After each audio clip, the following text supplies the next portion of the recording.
శ్రీ వీరబ్రహ్మేంద్ర స్వామివారి కాలజ్ఞాన గ్రంథంలోని 11 పవిత్రమైన పేజీలను మనం ఇప్పుడు చూడబోతున్నాం. భక్తులారా, కలియుగం అంత్యదశకు చేరుకున్నప్పుడు లోకంలో పాపాలు పెరిగిపోయి అధర్మం రాజ్యమేలుతున్న సమయంలో దుష్టులను నరికివేసి ధర్మాన్ని మళ్ళీ నిలబెట్టడానికి రాబోయే ఆ మహాపురుషుడే శ్రీ వీరభోగ వసంతరాయల వారు. ఇప్పటి వరకు మీరు సోషల్ మీడియాలోనో యూట్యూబ్లోనో వసంతరాయల వారి గురించి ఎన్నో రకాల కల్పిత కథలు సొంతంగా సృష్టించి రాసిన విషయాలను వింటారు. కానీ ఈరోజు మన ఛానల్లో శ్రీ పోతులూరి వీరబ్రహ్మేంద్ర స్వామి వారి సంపూర్ణ చరిత్ర శ్రీ జవాంగుల నాగభూషణం గారు లిఖించిన ఆ 11 పేజీలను ఒక్కసారిగా చూద్దాం.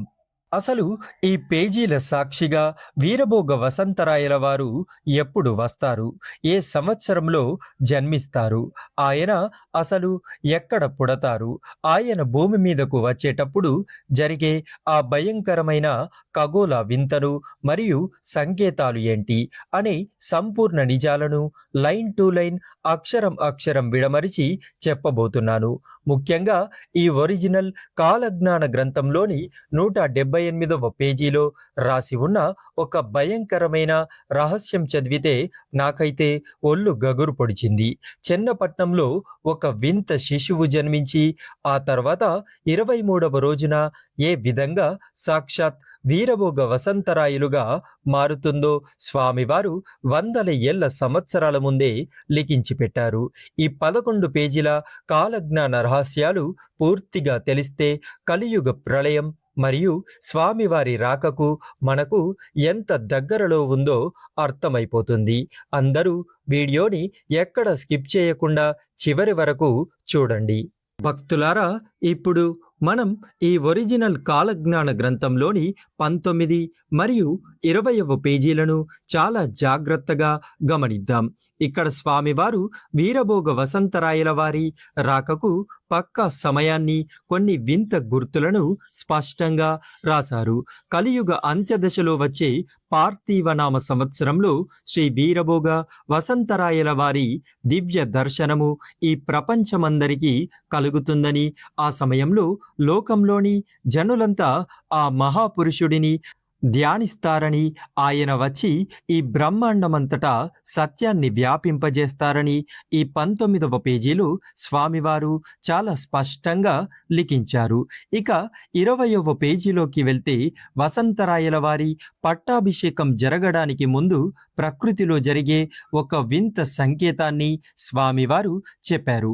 స్వామివారి పట్టాభిషేకానికి ముందు కొన్ని అచ్చరి గుర్రాలు, అంటే ఎప్పుడు చూడని వింత గుర్రాలు వచ్చి పవిత్రమైన తుంగభద్రా నది నీళ్లు తాగిన తరువాతే శ్రీ వీరభోగ వసంతరాయల వారి దివ్యమైన పట్టాభిషేకం జరుగుతుందని పెద్దలైన వారు నిశ్చయించారు అని ఇక్కడ రాసి ఉంది.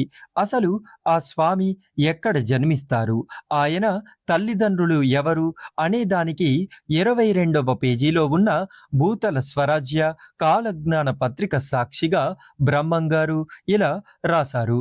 కలియుగము 5000 ఏళ్ళు గడిచిన పిదబ శబల గ్రామమున దేవమయుండుడైన విష్ణు యశుండను అనే దేవబ్రాహ్మణుడుకు పుత్రుడై జన్మిస్తారు. ఆయన జన్మించిన తర్వాత దేవదత్తము అనే దివ్యమైన శ్వేత అశ్వాన్ని, అంటే తెల్లని గుర్రాన్ని అధిరోహించి చేతిలో పవర్ఫుల్ ఖడ్గము పట్టి దుష్టజన సంహారము చేయుచు ఈ దాత్రి మండలంబున తేజరిల్లుతారు. భక్తులారా, కలియుగం ప్రారంభమై 5000 ఏళ్ళు ఆల్రెడీ దాటిపోయాయి. కాబట్టి స్వామివారి అవతార ఘట్టం ఎప్పుడో ప్రారంభమైందని ఈ పేజీ ద్వారా మనం గ్రహించాలి. మిత్రులారా, ఇక ఈ గ్రంథంలోని 138 మరియు 139వ పేజీలో స్వామివారు ప్రళయకాలంలో జరిగే అత్యంత భయంకరమైన ఊహించని ఘట్టాలని వివరించారు. కలియుగాంతంలో పాపాలు పీక్స్కి చేరినప్పుడు సూర్య చంద్రులు తమ దిశలను తప్పుతారు. ఆ సమయంలో ధరణి తలంబు తలకిందులై భూమి మొత్తం ఒక కుమ్మరి సానవలే గిరగిరా తిరిగి భయంకరమైన ప్రళయ భూకంపాలు వస్తాయి. ఆ సమయంలో బ్రహ్మంగారు తాను ఉన్న సమాధిని పటపట పగలుగొట్టుకొని బద్దలు చేసుకొని బయటకు వస్తారు. అలా సమాధి నుండి ఉగ్రమూర్తిగా బయటకు వచ్చి శ్రీ వీరభోగ వసంతరాయలుగా రక్త వసంతములాడుచు వచ్చెరు అని లిఖించారు. ఆయన అడుగు పెట్టగానే లోకంలోని దరిద్రమంతా పోయి జనులంతా వైభవంగా ఉంటారు. ఇప్పుడు ఈ వీడియోలో మోస్ట్ ఇంపార్టెంట్ అయిన అందరి మైండ్ బ్లాక్ చేసే 178వ పేజీ రహస్యాన్ని చూడండి. భక్తులారా, ఇక్కడ స్వామివారు ఏమని రాశారంటే, రక్షకీనామ సంవత్సర మార్గశుద్ధ దశమి సప్తమి దినంబున చెన్నపట్నములో ఒక బ్రాహ్మణుని గృహమందు 7 సంవత్సరముల వయసు గల బాలికకొక మగ శిశువు జన్మించును అని రాశారు.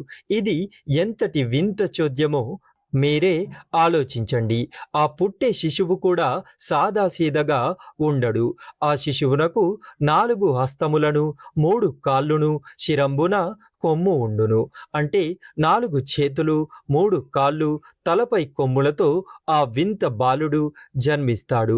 ఆ బాలుడు సరిగ్గా 22 రోజులు మాత్రమే జీవించి 23వ దినంబున సాక్షాత్ శ్రీ వీరభోగ వసంతరాయలుగా జన్మించును. ఆయన అలా అవతరించిన వెంటనే రాజ్యములోనికి 32 బిరుదాంబులతోనూ కొల్లాపురిని వెంటబెట్టుకొని దుర్మార్గులను పాపాత్ములను హతము చేయడానికి విజయయాత్ర ప్రారంభిస్తారు. భక్తులారా, స్వామివారు ఈ అవతారానికి మరికొన్ని ఆధారాలను 150 మరియు 151వ పేజీలలో పొందుపరిచారు. బ్రహ్మంగారు తన పరమ భక్తురాలైన గరిమిరెడ్డి అచ్చమ్మగారి వంశము మరియు గోవులు నశించే కలియుగ అంత్యదశకు వచ్చేసరికి తాను పాతర వేసిన కాలజ్ఞాన గ్రంథాల సాక్షిగా లోకానికి ఒక వింత గుర్తు చూపిస్తానన్నారు. అదేంటంటే, కలియుగమున నా చింత చెట్టునకు చేమంతి పూలు పూస్తాయి. ఎప్పుడైతే ప్రకృతి నియమాలకు విరుద్ధంగా చింత చెట్టుకు చేమంతి పూలు పూస్తాయో అదే వీరభోగ వసంతరాయల వారి రాకకు ఆఖరి సంకేతం అని స్వామివారు స్పష్టంగా చెప్పారు. ఇక 151వ పేజీలో స్వామివారు చెప్పినట్లు లోకంలో భక్తులైన వారిని రక్షిస్తూ అధర్మాన్ని అంతం చేసే క్రమంలో శ్వేత జెండాలు అంటే తెల్లటి జెండాలు పట్టుకొని భక్తితో కూడిన జై జై శబ్దములతో వారల గృహంబులకేగి సంతోషపడే దివ్యమైన రోజులు వస్తాయి. ఆ సమయంలో జగత్తులోని అన్యాయం అక్రమాలు అంతమైపోయి మళ్ళీ పవిత్రమైన కృతయుగ ధర్మం నిలవబడుతుంది. అందుకే భక్తులారా, కాలజ్ఞానంలో చెప్పబడిన ఈ వింతలన్నీ వేరే ఏవో కథలు కావు. ఒరిజినల్ పుస్తకం సాక్షిగా ఒక్కొక్కటిగా నిజమవుతున్న పక్కా నిజాలు. ఇప్పటికైనా మన అధర్మ మార్గాన్ని వీడి ఆ పరమాత్ముడిని నమ్మి పుణ్య మార్గంలో బతకాలి. చూసారుగా భక్తులారా, వీరబ్రహ్మేంద్ర స్వామివారి ఒరిజినల్ కాలజ్ఞాన గ్రంథంలోని 11 పవిత్రమైన పేజీల సాక్షిగా శ్రీ వీరభోగ వసంతరాయల రాక గురించి వివరించిన సంపూర్ణ నిజాలు ఎలాంటివో, చెన్నపట్నంలో జన్మించే ఆ 4 చేతుల వింత శిశువు రహస్యం, తుంగభద్ర నీళ్లు తాగే అచ్చరి గుర్రాలు మరియు కొమ్మరి సానవలే భూమి తిరిగే ప్రళయ లీలలు వింటుంటేనే మనకు కలియుగాంతం ఎంత దగ్గరలో ఉందో అర్థమవుతోంది. ఈ రోజుల్లో యూట్యూబ్లో చాలామంది కాలజ్ఞానం పేరుతో తప్పుడు ప్రచారాలు చేస్తున్నారు. కానీ మన ఛానల్లో ఎప్పుడూ గ్రంథం సాక్షిగానే నిజాలు మాట్లాడుకుంటున్నాం. ఈ పక్క ఒరిజినల్ ఆధారాలతో కూడిన విశ్లేషణ మీకు నచ్చినట్లయితే వెంటనే ఈ వీడియోని లైక్ చేయండి. కాలజ్ఞానాన్ని నమ్మే మీ ఫ్రెండ్స్ అండ్ ఫ్యామిలీ మెంబర్స్కి షేర్ చేయండి. మన గీతా నిత్య తెలుగు ఛానల్ని ఇంకా సబ్స్క్రైబ్ చేసుకోకపోతే ఇప్పుడే సబ్స్క్రైబ్ చేసుకొని పక్కనే ఉన్న బెల్ ఐకాన్ని క్లిక్ చేయండి. తదుపరి పేజీల్లో స్వామివారు ఇంకా ఎలాంటి నిజాలు చెప్పారో నెక్స్ట్ వీడియోలో చూద్దాం. అంతవరకు సెలవు. ఓం శ్రీ వీరభోగ వసంతరాయనే నమః. ధన్యవాదాలు.